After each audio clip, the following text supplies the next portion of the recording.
ಅದೇ ಕಂಪ್ನಿ ಬಗ್ಗೆ ತಿಳ್ಕೊಬೇಕಂದ್ರೆ ಸೇಲ್ಸ್ ಹೇಗೆ ಗ್ರೋ ಆಗ್ತಾ ಇದೆ ಅನ್ನೋದು ಏನಾದರೂ ತಿಳ್ಕೊಬೇಕಂದ್ರೆ ಇನ್ಫಾರ್ಮೇಷನ್ ಫಂಡಮೆಂಟಲಿ ಸ್ಟ್ರಾಂಗ್ ಸ್ಟಾಕ್ ಹೇಗಿದೆ ಅನ್ನೋದು ತಿಳ್ಕೊಳೋದಕ್ಕೆ ಇಲ್ಲಿ ನಾವಿಲ್ಲಿ ಸ್ಕ್ರೀನರ್ ಡಾಟ್ ಇನ್ ಅಂತ ಆ್ಯಪಲ್ಲಿ ಸರ್ಚ್ ಮಾಡಿದ್ರೆ ಇವಾಗ ಫಾರ್ ಎಕ್ಸಾಂಪಲ್ ನಮಗೆ SJS ಎಂಟರ್ಪ್ರೈಸ್ ಅಂದ್ಕೊಳ್ಳಿ ಕಂಪ್ನೀಸ್ಗೂ. ಆ SJS ಎಂಟರ್ಪ್ರೈಸಲ್ಲಿ ಬಂದು ನಾವು ಇಲ್ಲಿ ಅದರ ಕಂಪ್ನಿದು ಮಾರ್ಕೆಟ್ ಕ್ಯಾಪ್ ಎಷ್ಟಿದೆ ಮತ್ತು ಕರೆಂಟ್ ಪ್ರೈಸ್ ಎಷ್ಟಿದೆ ಮತ್ತು 52 ವೀಕ್ ಹೈ ಮತ್ತು 52 ವೀಕ್ ಲೋ. ಈ 52 ವೀಕ್ ಹೈ ಬಂದು 2287, 52 ವೀಕ್ ಲೋ ಬಂದು 1131. ಸ್ಟಾಕ್ ಪಿ ಬಂದು 40. ಈ ಥರ ಬುಕ್ ವ್ಯಾಲ್ಯೂ ಎಲ್ಲ ಇನ್ಫಾರ್ಮೇಷನ್ನು ನಿಮಗೆ ಇನ್ ಕೇಸ್ ನಿಮ್ಗೆ ಏನಾದರೂ ಹೊಸ ರೇಷಿಯೋಸ್ ಹಾಕ್ಕೋಬೇಕಂದ್ರೆ ಇಲ್ಲಿ ಎಡಿಟ್ ರೇಷಿಯೋಗೆ ಹೋದರೆ ಇಲ್ಲಿ ನೋಡಿ ಇಲ್ಲಿರುತ್ತೆ. ನೀವು ಇಲ್ಲಿ ಜಸ್ಟ್ ಇಲ್ಲಿ ಚೆಕ್ ಮಾರ್ಕ್ ಹಾಕಿದ್ರೆ ಸೇವ್ ಅಂತ ಕೊಟ್ಟರೆ ನಿಮಗೆ ರೇಷಿಯೋ ನಿಮಗೆ ಇಲ್ಲಿ ಬರುತ್ತೆ. ಮತ್ತು ಇನ್ನೊಂದು ಏನಂದರೆ ಇಲ್ಲಿ ಪ್ರೈಸ್ ಡೇಟಾ ತೋರಿಸುತ್ತೆ. ಇದು ಬಂದು 1 ಮಂತ್ ಪ್ರೈಸ್ ಡೇಟಾ, 1M ಅಂದರೆ 6M ಅಂದರೆ 6 ಮಂತ್ಸ್ ಪ್ರೈಸ್ ಡೇಟಾ, ಅಂದರೆ ಹೇಗೆ ಮೂವ್ ಆಗಿದೆ ಸ್ಟಾಕು 6 ಮಂತ್ಸಲ್ಲಿ ಅಂತ. ಮತ್ತು 1 ಇಯರಲ್ಲಿ ಸ್ಟಾಕ್ ಪ್ರೈಸ್ ಹೇಗೆ ಮೂವ್ ಆಗಿದೆ ಅಂತ ಇಲ್ಲಿ ನಿಮಗೆ ತಿಳ್ಕೊಬೋದು. ಇದು 3 ಇಯರ್ಸು, 5 ಇಯರ್ಸ್, 10 ಮ್ಯಾಕ್ಸ್, ಇದೆಲ್ಲ ಡೇಟಾನು ನೀವು ಇದು ಸ್ಕ್ರೀನರ್ ಆ್ಯಪಲ್ಲಿ ಇದು ತೋರಿಸುತ್ತೆ. ಮತ್ತು ಇಲ್ಲಿ ಈ ಚೆಕ್ ಮಾರ್ಕ್ ಆಗಿದ್ದಾರೆ ಪ್ರೈಸ್ ಬ್ಲೂ ಕಲರ್ ಲೈನ್ ಬಂದು ಪ್ರೈಸ್. ಈ ಯೆಲ್ಲೋ ಕಲರ್ ಲೈನ್ ಇದೆಯಲ್ಲ ಇದು 50 ಡೇಸ್ದು ಮೂವಿಂಗ್ ಆ್ಯಾವ್ರೇಜ್ ಅಂದರೆ ನಿಮ್ಗೆ ಒಂದು ಪ್ರೀವಿಯಸ್ ವೀಡಿಯೋದಲ್ಲಿ ಹೇಳಿದ್ದೀನಿ.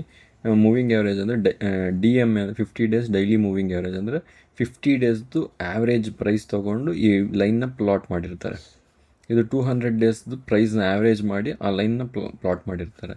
ಇದು ವಾಲ್ಯೂಮ್. ಇಲ್ಲಿ ಬ್ಯಾಕ್ಗ್ರೌಂಡಲ್ಲಿ ನೋಡ್ಬೋದು ಈ ಚಿಕ್ಕದಾಗೆ, ಇದು ವಾಲ್ಯೂಮ್. ಮತ್ತು ಇದು ಪಿ ರೇಷಿಯೋ ಬಂದು ಎಷ್ಟಿದೆ ಅಂತ ನೀವು ಇಲ್ಲಿ ಪ್ರೈಸ್ ಟು ಅರ್ನಿಂಗ್ ರೇಷಿಯೋ ಅಂದರೆ ಎಷ್ಟು ಎಕ್ಸ್ಪೆನ್ಸಿವ್ ಆಗಿದೆ ಅನ್ನೋದು ತಿಳ್ಕೊಳೋದಕ್ಕೆ ಸ್ಟಾಕ್ನ. ಇವಾಗ ಮೀಡಿಯನ್ ಪಿ ಬಂದು ಇಲ್ಲಿ ನೋಡ್ಬೋದು, ಮೀಡಿಯನ್ ಪಿ ಬಂದು 28.5. ಮತ್ತು ಇವಾಗ ಕರೆಂಟ್ ಪಿ ಬಂದು 40. ಅಂದರೆ ಇದು ಮೀಡಿಯನ್ಗಿಂತ ಜಾಸ್ತಿ ಇದೆ ಪಿ ರೇಷಿಯೋ, ಸ್ವಲ್ಪ ಎಕ್ಸ್ಪೆನ್ಸಿವ್ ಆಗಿದೆ. ಏನಕ್ಕೆ ಎಕ್ಸ್ಪೆನ್ಸಿವ್ ಆಗಿದೆ ಅಂದರೆ ಸ್ಟಾಕು ಹಾಗೆ ಸೇಲ್ಸ್ ಡೆಲಿವರ್ ಮಾಡ್ತಿರುತ್ತೆ, ಅದಕ್ಕೆ ಸ್ಟಾಕ್ ಕೂಡ ಎಕ್ಸ್ಪೆನ್ಸಿವ್ ಆಗಿರುತ್ತೆ. ಇವಾಗ ನೀವು ಇಲ್ಲಿ ನೋಡ್ಬೋದು, ಇಲ್ಲಿ TTM EPS ಅಂದರೆ ಅರ್ನಿಂಗ್ ಪರ್ ಶೇರ್ ಒಂದು ಶೇರ್ಗೆ ಎಷ್ಟು ಅರ್ನ್ ಮಾಡ್ತಾಯಿದೆ ಅಂತ ಇಲ್ಲಿ ನೋಡ್ಬೋದು. EPS ಇಲ್ಲಿ ಪಾಯಿಂಟ್ ಮಾಡಿದ್ರೆ EPS 27.32, ನೆಕ್ಸ್ಟ್ EPS 30.49. ಆ ಥರ ಎವ್ರಿ ಟೈಮು ನೀವು ನೋಡಿ ಇದ್ರ ಮೇಲೆ ಮೂವ್ ಮಾಡಿದಾಗೆಲ್ಲ ನಿಮಗೆ EPS ಅನ್ನೋದು ಚೇಂಜ್ ಆಗ್ತಾ ಇರುತ್ತೆ.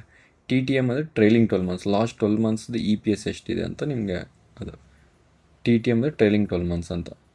ಮತ್ತು ನಿಮ್ಗೆ ಇಲ್ಲಿ ಮೋರ್ ಆಪ್ಷನ್ಸಲ್ಲೂ ನಿಮಗೆ ಸೇಲ್ಸ್ ಆ್ಯಂಡ್ ಮಾರ್ಜಿನ್ಸ್ ಮೇಲೆ ಕ್ಲಿಕ್ ಮಾಡಿದ್ರೆ ಸೇಲ್ಸ್ ಹೇಗೆ ಗ್ರೋ ಆಗ್ತದೆ, ಮಾರ್ಜಿನ್ಸ್ ಹೇಗೆ ಅಂದರೆ EV ಅಪಾನ್ EBIT ಅಂದರೆ ಎಂಟರ್ಪ್ರೈಸ್ ವ್ಯಾಲ್ಯೂ, ಮತ್ತು ಅಪಾನ್ EBIT ಅಂದರೆ earning before interest and tax depreciation ಅಂತ.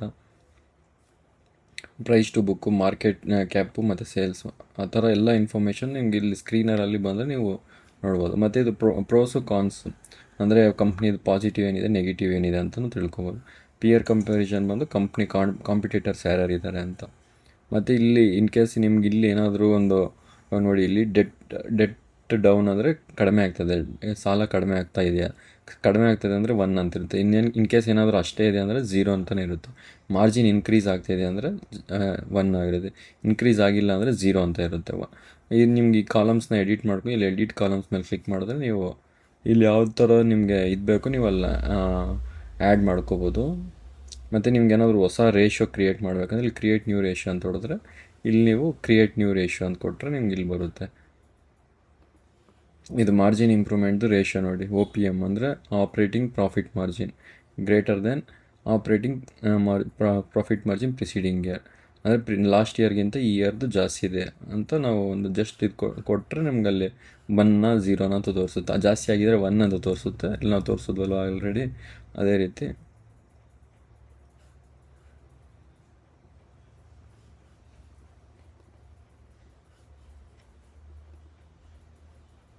ಇಲ್ಲಿ ಹೋಗ್ಬ್ಯಾಕ್ ಕೊಟ್ಟರೆ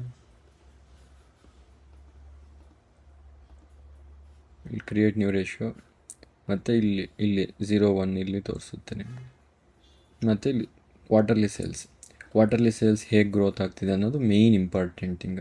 ಇವಾಗ ಫಾರ್ ಎಕ್ಸಾಂಪಲ್ ನೋಡಿ, ಕಂಪ್ನಿ ಬರೀ 2% ಅಂದರೆ ನಮ್ಮ GDP ಇಂಡಿಯನ್ ನಾಮಿನಲ್ GDP ಬಂದು ಅರೌಂಡ್ 6 to 7% ಇದ್ದರೆ ಈ ಸೇಲ್ಸ್ ಗ್ರೋತ್ ಬರೀ 2%, 2.36. 13.65 ನೋಡಿ, ಇಲ್ಲಿ ಡಬಲ್ ಡಿಜಿಟ್. ಯಾವಾಗ ಡಬಲ್ ಡಿಜಿಟ್ ಆಗ್ತಾ ಗ್ರೋ ಆಗ್ತಾ ಇದೆಯೋ 50%, 75%, 60%, ಈ ರೀತಿ ಗ್ರೋತ್ ಇದ್ದರೂ ಸ್ಟಾಕ್ ಪ್ರೈಸ್ ಕೂಡ ಈ ಥರ ಅಪ್ವರ್ಡ್ಸ್ ಮೂವ್ ಆಗುತ್ತೆ. ಮತ್ತು ಇಲ್ಲಿ ಸ್ವಲ್ಪ ಸ್ಟಾಕ್ ಪ್ರೈಸು ನಾವು ಅಬ್ಸರ್ವ್ ಮಾಡ್ಬೋದು, ಸೇಲ್ಸ್ ಅನ್ನೋದು ಸ್ವಲ್ಪ 60ಇಂದ ಆಲ್ಮೋಸ್ಟ್ ಕಡಿಮೆ ಆಗಿದೆ, ಬಟ್ ಡಬಲ್ ಡಿಜಿಟಲ್ ಇದೆ, ಡಿಸೆಂಟ್ ಗ್ರೋತ್. ಇಲ್ಲಿ 18ಗಿಂತ ಮತ್ತೆ 11, 7 ಈ ರೀತಿ ಕಡಿಮೆ ಆಗ್ತಾ ಬಂತು ಇಲ್ಲಿ. ಆಗ ಸ್ವಲ್ಪ ಕೇರ್ಫುಲ್ ಆಗಿರ್ಬೇಕು ನಾವು. ಆ ಸ್ಟಾಕು ಸೇಲ್ಸ್ ಕಡಿಮೆ ಅಂದರೆ ಇವಾಗ GDPಗಿಂತ ಕಡಿಮೆ ಆಗ್ತಾಯಿದೆ ಅಂದರೆ ಸೇಲ್ಸ್ ಗ್ರೋತು ಸಮ್ ಪ್ರಾಬ್ಲಮ್ ಇದೆ ಅಂತ. ಆಮೇಲೆ ನೀವು ಅಬ್ಸರ್ವ್ ಮಾಡ್ಬೋದು, ಇಲ್ಲಿಂದ ನೀವು ಮತ್ತೆ ಸ್ಟಾರ್ಟ್ ಆಗಿದೆ ಡಬಲ್ ಡಿಜಿಟ್ ಗ್ರೋತು. ಮತ್ತು 11ಇಂದ ಡೈರೆಕ್ಟ್ 25, 25ಇಂದ 36, 36ಇಂದ 20, 30 ಅರೌಂಡ್ ಈ ಥರ ಗ್ರೋತ್ ಇರಬೇಕು, ಕಂಟಿನ್ಯೂಸ್ ಡಬಲ್ ಡಿಜಿಟ್ ಗ್ರೋತಲ್ಲಿ ಇರಬೇಕು.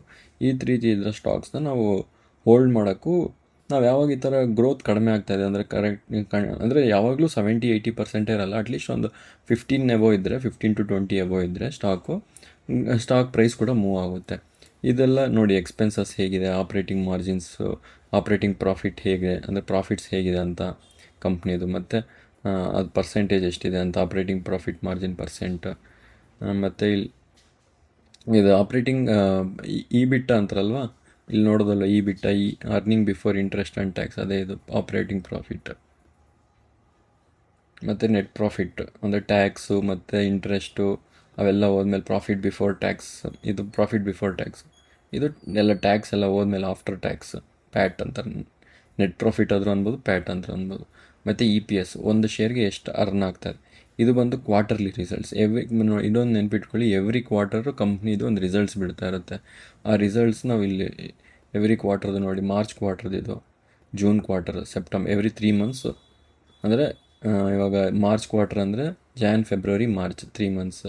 ಮಾರ್ಚ್ ಆಯ್ತಲ್ಲ, ಏಪ್ರಿಲ್, ಮೇ, ಜೂನ್ ಈ ಕ್ವಾರ್ಟರ್ 3 ಮಂತ್ಸ್ ಕ್ವಾರ್ಟರ್. ಆ ಥರ ಜೂನ್ ಆದಮೇಲೆ ಜುಲೈ, ಆಗಸ್ಟ್, ಸೆಪ್ಟೆಂಬರ್ 3 ಮಂತ್ಸ್. ಆ ಥರ ಎವ್ರಿ 3 ಮಂತ್ಸ್ ಕ್ವಾರ್ಟರ್ಲಿ ರಿಸಲ್ಟ್ಸು ಈ ಥರ ರಿಸಲ್ಟ್ಸ್ ಅನೌನ್ಸ್ ಮಾಡ್ತಾರೆ, ಅದು ಇಲ್ಲಿ ರಿಫ್ಲೆಕ್ಟ್ ಆಗುತ್ತೆ.